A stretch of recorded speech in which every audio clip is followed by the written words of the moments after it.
مجاہدو مجاہدو لگاؤ ضرب حیدری، لگاؤ ضرب حیدری۔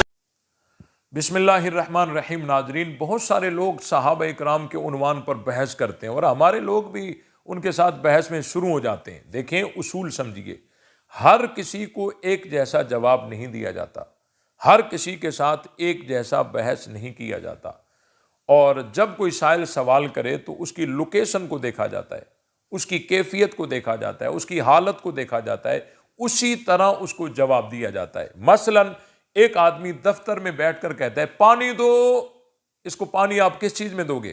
یقیناً آپ گلاس میں دو گے۔ جب کوئی آدمی لیٹرین سے اندر سے آواز دیتا ہے پانی دو، اب اس کو پانی کس چیز میں دو گے؟ اب اس کو پانی ہم لوٹے میں دیں گے۔ ایک آدمی غسل خانے سے اندر سے آواز دیتا ہے پانی دو، اب اس کو پانی کس چیز میں دو گے؟ پانی ہم اس کو دیں گے بالٹی میں۔ اب دیکھیں، سوال ایک ہی ہے، جواب اس کے مختلف ہو گئے، اس کی کیفیت جو ہے وہ مختلف ہونے سے جواب مختلف ہو گئے۔ اب اگر کوئی صحابہ کے بارے میں ہم سے بحث کرے گا تو ہم دیکھیں گے یہ دفتر والا ہے یا لیٹرین والا ہے۔ اگر یہ دفتر والا ہے یعنی مسلمان ہے، اپنا ہے، بھائی ہے، اس کو ہم سمجھائیں گے، دلائل سے دیں گے۔ اگر کوئی مسلمانوں میں سے نہیں ہے، کسی اور فرقے سے ہے، اس کو کہیں گے بھئی تیرا کیا جائے، یہ ہم مسلمانوں کا اندر کا داخلی مسئلہ ہے، تو مسلمان ہی نہیں ہے۔ اگر دیکھیں، آپ سے کوئی ہندو بحث کرے اور کہے کہ آپ جو ہے نماز میں دایاں ہاتھ بائیں ہاتھ کے اوپر کیوں رکھتے ہیں، بایاں دائیں کے اوپر کیوں نہیں رکھتے، تو آپ اس کو کیا جواب دیں گے؟ آپ اس کو یہی کہیں گے کہ بھائی یہ تو بخاری میں آیا، کہتا ہے میں تو ہندو ہوں، بخاری نہیں مانتا۔ جی یہ تو حدیث میں آئے، وہ کہے گا میں ہندو ہوں، حدیث نہیں مانتا۔ جی ہمارے نبی نے ہمیں سکھایا، کہتا ہے میں تو ہندو ہوں، تمہارے نبی کو نہیں مانتا۔ تو اس کے ساتھ آپ یوں بحث نہیں کر سکیں گے۔ اس کا آسان سا حل یہ ہے کہ آپ اس کو کہیں کہ بھائی تو مسلمان ہی نہیں ہے، یہ تو ہم مسلمانوں کا مسئلہ ہے۔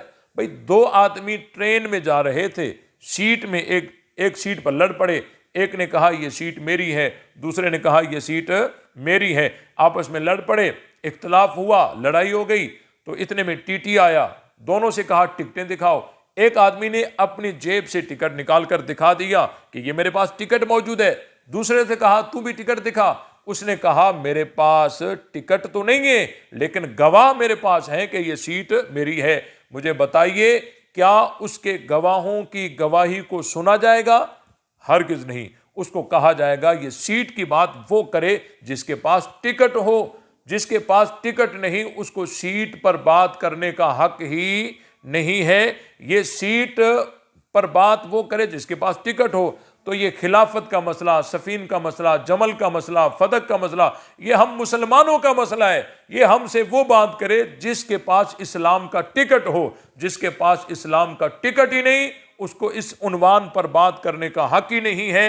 اور اسلام کا ٹکٹ کلمہ ہے، الحمدللہ وہ کلمہ اہل اسلام کے پاس ہے اور کسی کے پاس نہیں ہے۔ اللہ تعالی ہم سب کو تمام صحابہ اور تمام اہل بیت کا صحیح معنی میں ادب اور احترام کرنے کی توفیق عطا فرمائے۔